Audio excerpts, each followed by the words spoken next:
Mm-hmm.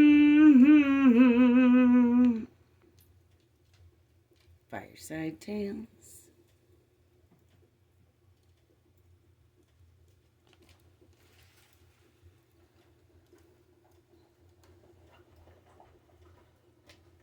Hello.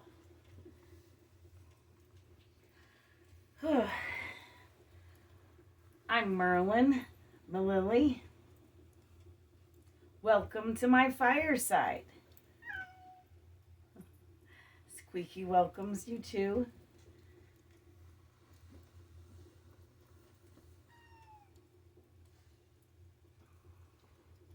This is Squeaky. Say hi, Squeaky.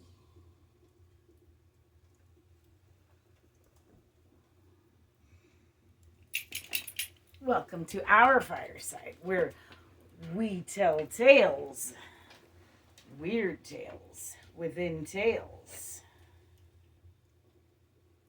and we drink coffee.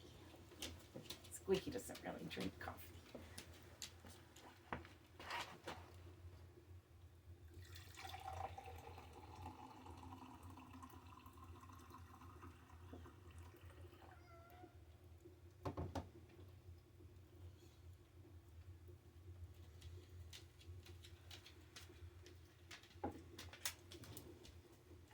Cut and colored my hair since I last saw you all.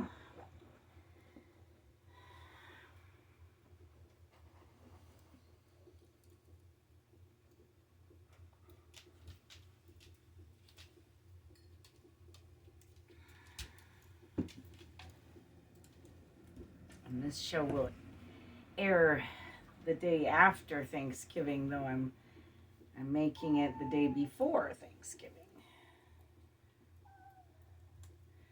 So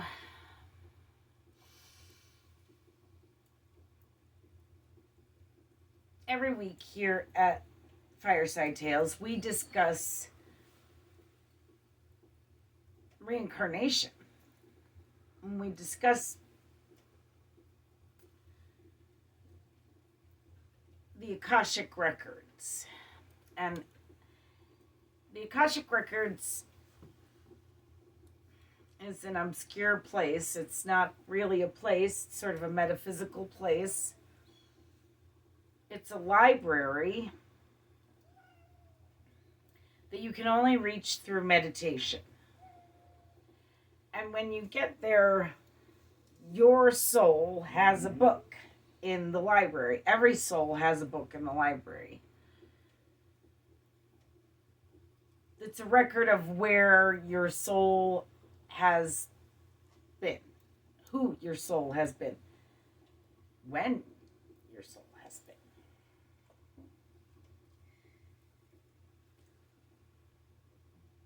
My book in the Akashic Records, which I have meditative access to. I was given a meditative key, and I still am a key holder to the Akashic Records. And I only go and look at my book. There's so much in it. It's very big. I have a large book. It's old and big and dusty. And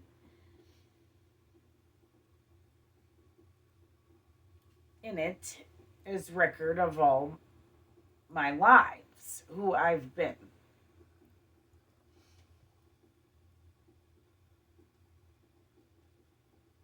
All of my lives seem to have these threads that I discuss every week here at Fireside Tales. And some of those threads are, well, one of those threads is meditation. Another is that I've been a medium and a psychic throughout every lifetime. And whether I knew it or not, some of them I didn't realize I was a medium and a psychic. And other times I was suppressed. And then there were the times I was burnt at the stake. So, probably for being a medium and a psychic. Nonetheless, the spirits have a theory on reincarnation, and I haven't been able to disprove the theory, and thusly it's been a while now, and I really don't think it's a theory anymore. It's sort of proven, I guess. I don't see why they would lie to me, the spirits, and they all say that reincarnation happens when a person has been murdered.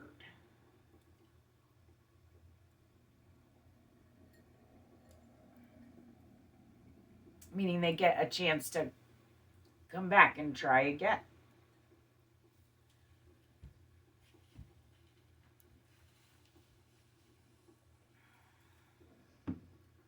So another of my threads is smudging. This is dried sage wrapped in a bundle. They call it a smudge stick. Sage cleanses your aura. When you burn it, the smoke, it's very cleansing. This is something I've been doing in every body I've existed in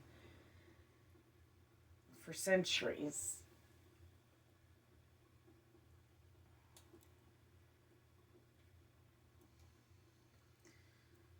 Oh, I needed that. I had a rough morning.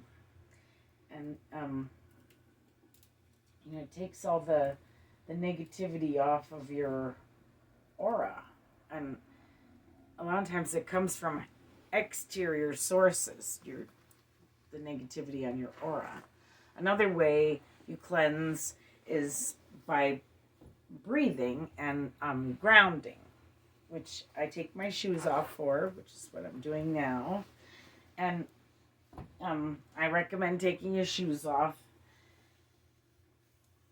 And you want to breathe out all of your negative. I have a whole bunch today.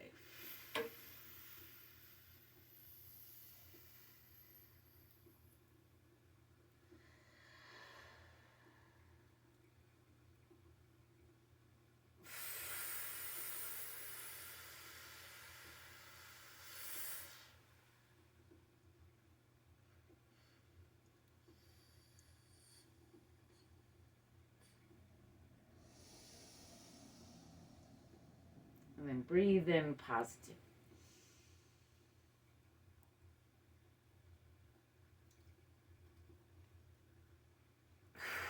And then you think an uber positive thought till you breathe out positive energy. So you're breathing in and out positive energy. Grounding is good, and smudging are good for before you meditate, before you do a reading of any sort, before you do a ritual of any sort, so as to get the best possible or the most positive possible outcome from your reading, your ritual, your meditation, what have you. I'm going to put my shoes back on. Oh, I feel so much better. I had a rough morning. The kids are here. They're off from school this week, and my daughter had 2 people spend the night, and they were doing piercings in the bathroom when I was trying to get ready. Wanted to run laundry while I was making this. I didn't think any of that was going to be good. Now they're at the park. So, yay me.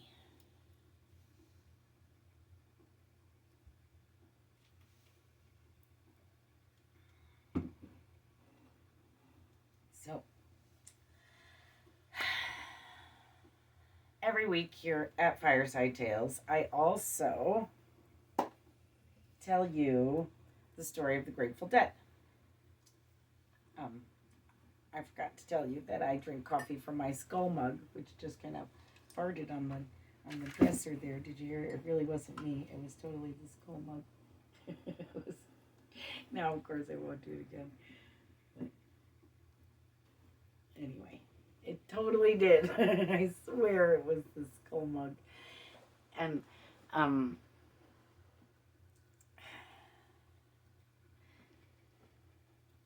I drink coffee from the skull mug because I'm a deadhead. And I'm going to tell you the story of the Grateful Dead as I heard it from a deadhead by a fire, as it should be told.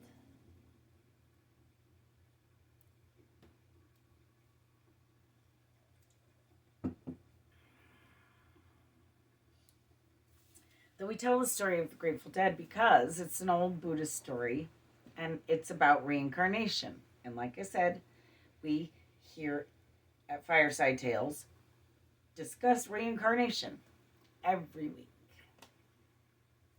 So, once, long, long ago, there was a traveler.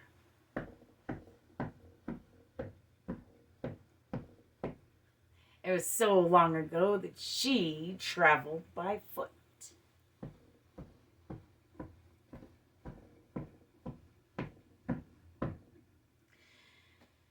And one day, while she was traveling, she happened upon a little village. And in the little village, she saw a crowd. As she got closer, she heard that the crowd was arguing. As she got closer still, she noticed that the crowd was arguing quite literally over a dead body. They were arguing over the dead man's debts and who was going to bury him and who was going to pay for that. So the traveler just thought all of this was gross. She thought it was very disrespectful to the dead man. And so, out of respect for the dead man, she paid the dead man's debts. And she paid for a proper burial. And she prayed over the dead man's grave. And she traveled on.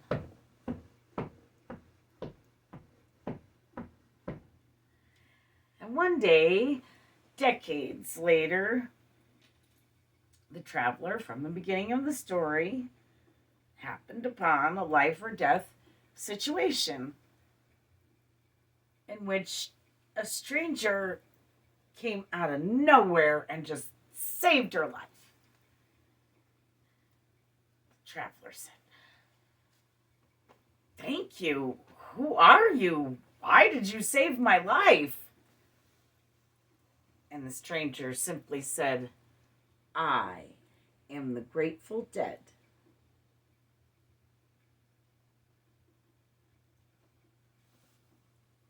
It's a story about reincarnation. It's an old Buddhist story.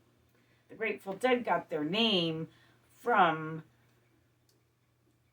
a Funk and Wagnall's dictionary, which happened to be listing the Grateful Dead story as a collection of stories or a story in the Tibetan Book of the Dead. Which is Buddhist. Buddhists believe in reincarnation. Therefore, the person that saves the traveler at the end is not a corpse. It's not a zombie. Corpses don't save lives. Zombies don't save lives. It's not a thing.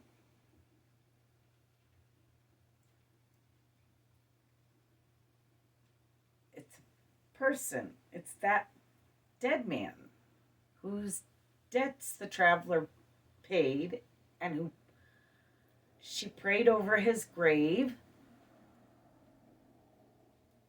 He's grateful that she did that. So he, to repay her, was obviously murdered. Then he came back in a little baby body, a new baby body that grew up to realize that that traveler had helped him. He saw his opportunity to help her and did.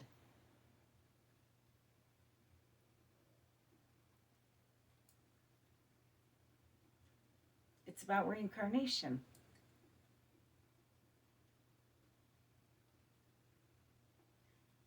And I just realized it kind of gives a person who's been reincarnated and apparently murdered a little bit of hope that you can at least repay your debts.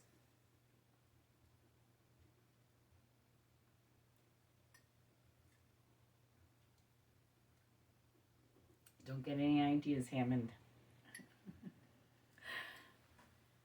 It's not what I'm talking about. Anyway, last season we discussed all 23 lives in my book. This season, we've gone back all the way to the beginning to the first life in my book, that of Little Flower.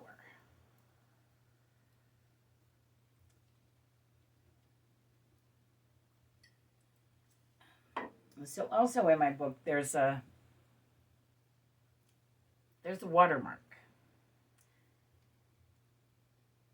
Before the watermark, everything is light and sandy and dry.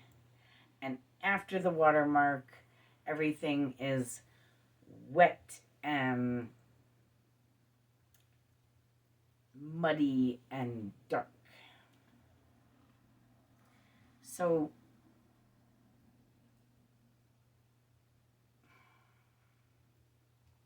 the lives before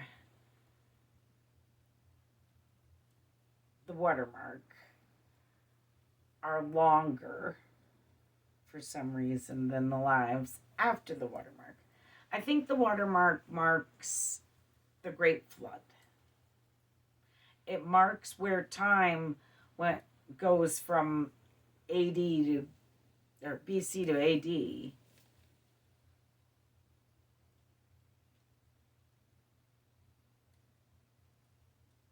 So the lives in the light part, in the beginning of the book, seem to last like thousands of years. I know it seems ridiculous, but there's also a king's list that's carved into stone that actually documents the same exact thing, which is weird. Because the kings, prior to a certain point, lived for thousands of years, and it's strange, and people are like, "Oh, that must be wrong," and it's not wrong. I've checked and double checked and triple checked. It's just a thing that happened. Humans used to live longer before the flood. Little Flower lived for a little over 1,000 years.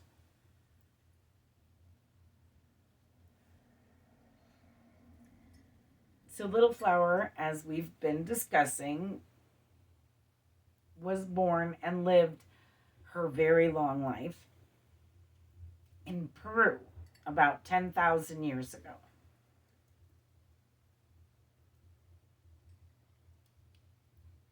In the area that is now called Machu Picchu.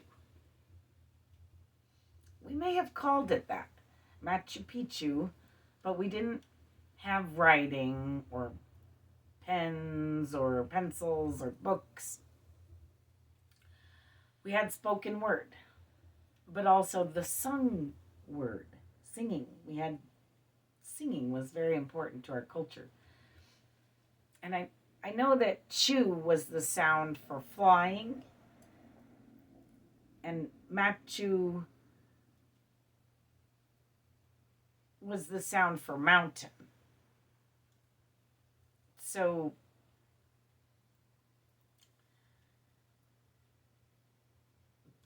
peak was the sound for eagle. So in Little Flower's language, Machu Picchu could mean mountain where the eagles fly, which is pretty and makes a lot of sense. My father in this life as Little Flower was known as Eagle the Lucky. My mother was known as Singing. Her name was their word for singing, because she was always singing.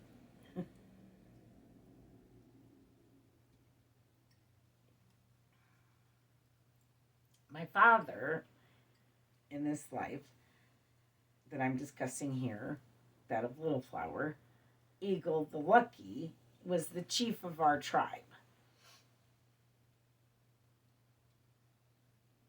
And a healer. My mother was also a healer. I've discussed that when Little Flower was about 12, she was doing hard labor, carving those steps with other 12-year-olds. And how she farmed the steps until she was about 20. But she lived for over 1,000 years. So there's lots of time to learn, but she actually did most of her learning when she was a little girl, a very little flower.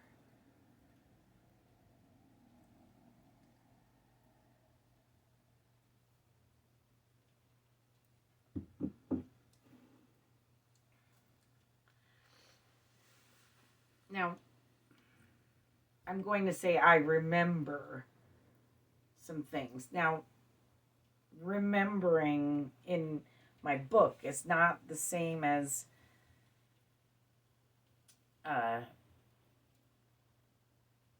remembering specifically.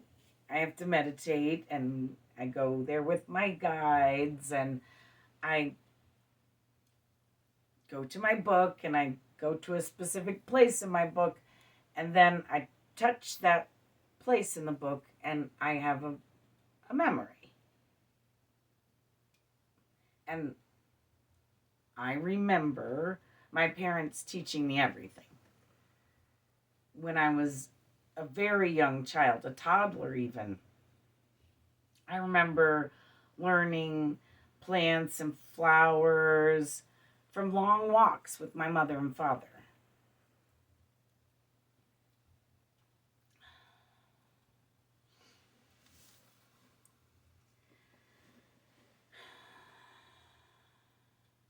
And they would teach me about all the plants and rocks and animals around us. Yes, I said rocks. My father had been deemed Eagle the Lucky because he had found one of the first caches of turquoise and mined it. Stone was very important to us. We worshipped stone. We worshipped Mother Earth. We sang to her beauty and abundance. My mother taught me to sing, but not just to sing. She taught me to sing to the plants to make them grow, to sing to the trees, to understand things, and to ask them questions, singing to the animals to communicate, singing to the rocks to get them to move.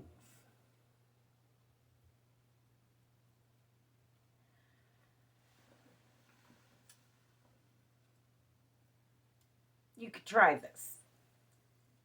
find yourself a kind of heavy rock and try picking it up, just regular picking it up. And then try picking it up while humming and see how different it is. It's quite different. No matter what kind of rock it is, if you hum, you can move it way easier than if you don't hum.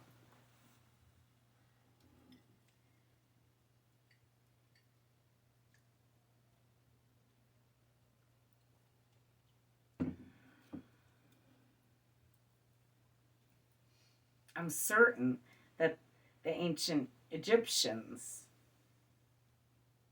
moved those rocks with sound. Song. We sang probably before we talked.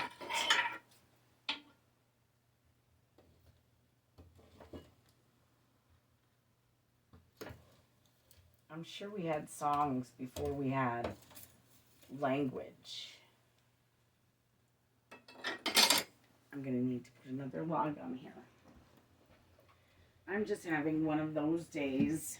Of course, I've got the moldy wood, so my nose might run. I keep having those days.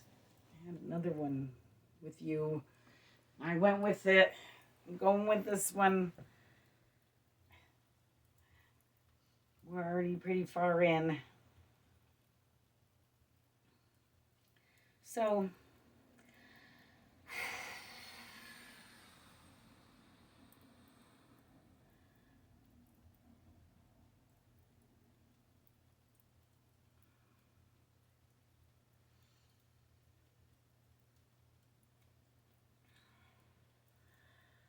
I guess I can sing before for you. We'll do that. Before, I wrote before. I was singing Deja Vu every week for you by David Crosby because it's the only song I knew of that was sort of about reincarnation. But now I've written my own song. It's called Before, and I'm going to sing it now.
I'm back.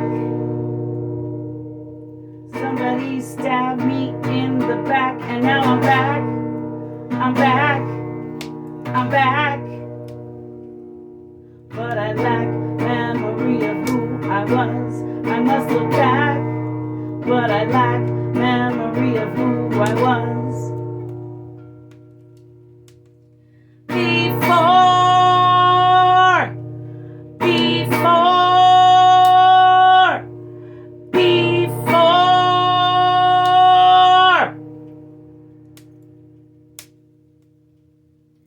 Who I was when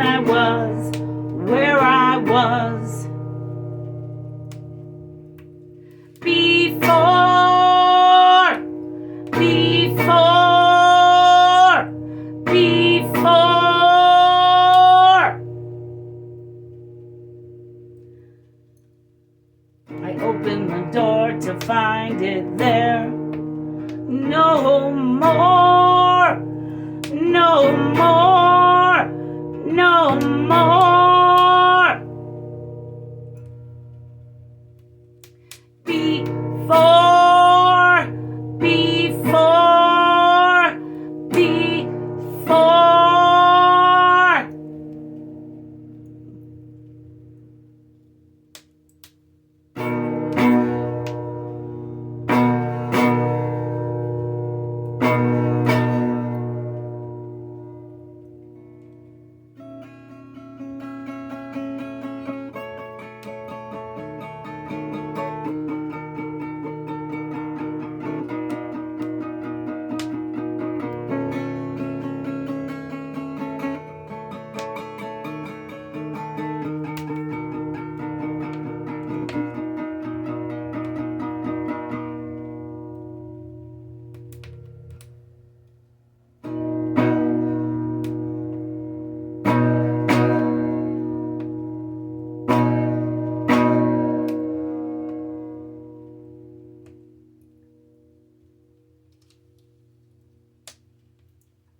So that's before. It was a little rough. Moldy wood on my fire. Does not help me sing. Well, so sorry about that. But nonetheless, I gave it my best. I did forget to discuss fire safety. Here in California, where I live, it's of the utmost importance to make sure your fire is safe. I have water in my kettle on top, and I have water in my cauldron here for my smudge stick, and I have water around the corner in my sprayer in my sink, which reaches. And if you have a fire outside, you should be sure to line your fire pit with rocks. Dig a pit. You know, if there isn't one already, dig a nice, decent size hole and then line it with rocks.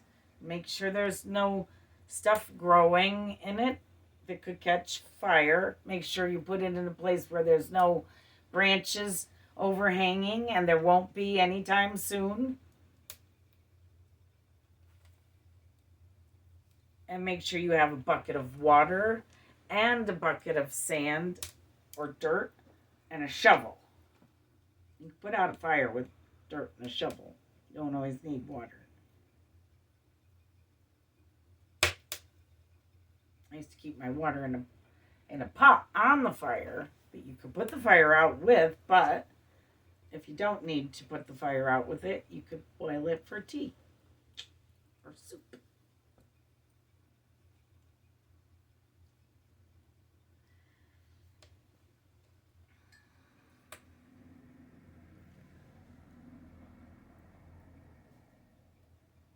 So fire safety is of the utmost importance.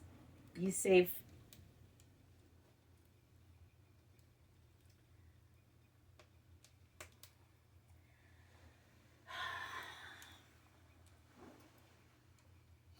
And it's the holiday season. This will air on Black Friday.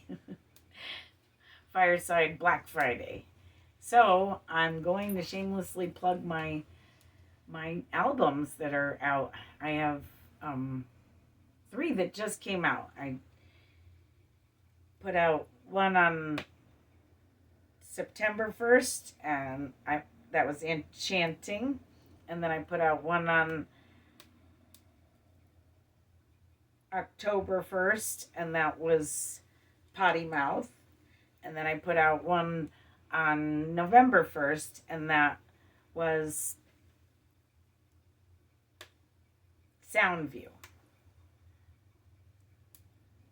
I'm going to shamelessly also plug the Love Show now, because this week on the Love Show, I discuss where the name Soundview came from and why I went with that. So if you want any kind of background,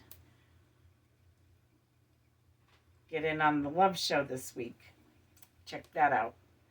But you can get any of my albums. I have 19 of them out and available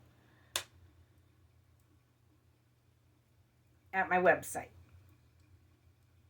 merlinmililli.com. That's Merlin, like the wizard, Mililli, Mililli.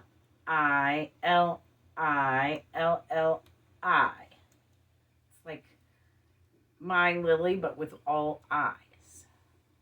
merlinmililli.com. You can also buy my art there. These are both my paintings. I don't know if you can see that one. These are both my paintings. This is my dad. Not a painting of my dad.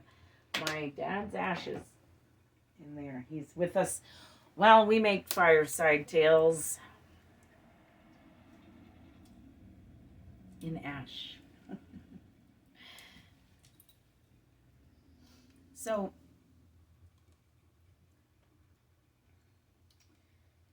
all my music is available on my Merlin Mililli channel on YouTube. If you subscribe to the channel, you can check out all my music as soon as it's uploaded. And you get special, perks, because other people don't get to hear that music then. Just if you subscribe. So, subscribe to my Merlin Mililli channel. Fireside Tales runs on my Mililli Studios channel, which also runs the Love Show. Subscribe to Mililli Studios, and you can have Fireside Tales for days and Love Show.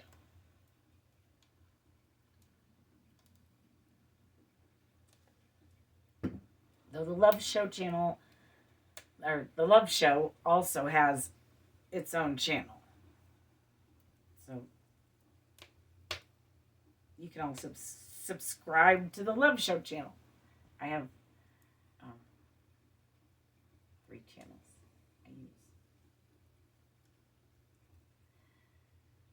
The Love Show, Mililli Studios, and Merlin Mililli. So check all that out. Plenty to check out. There's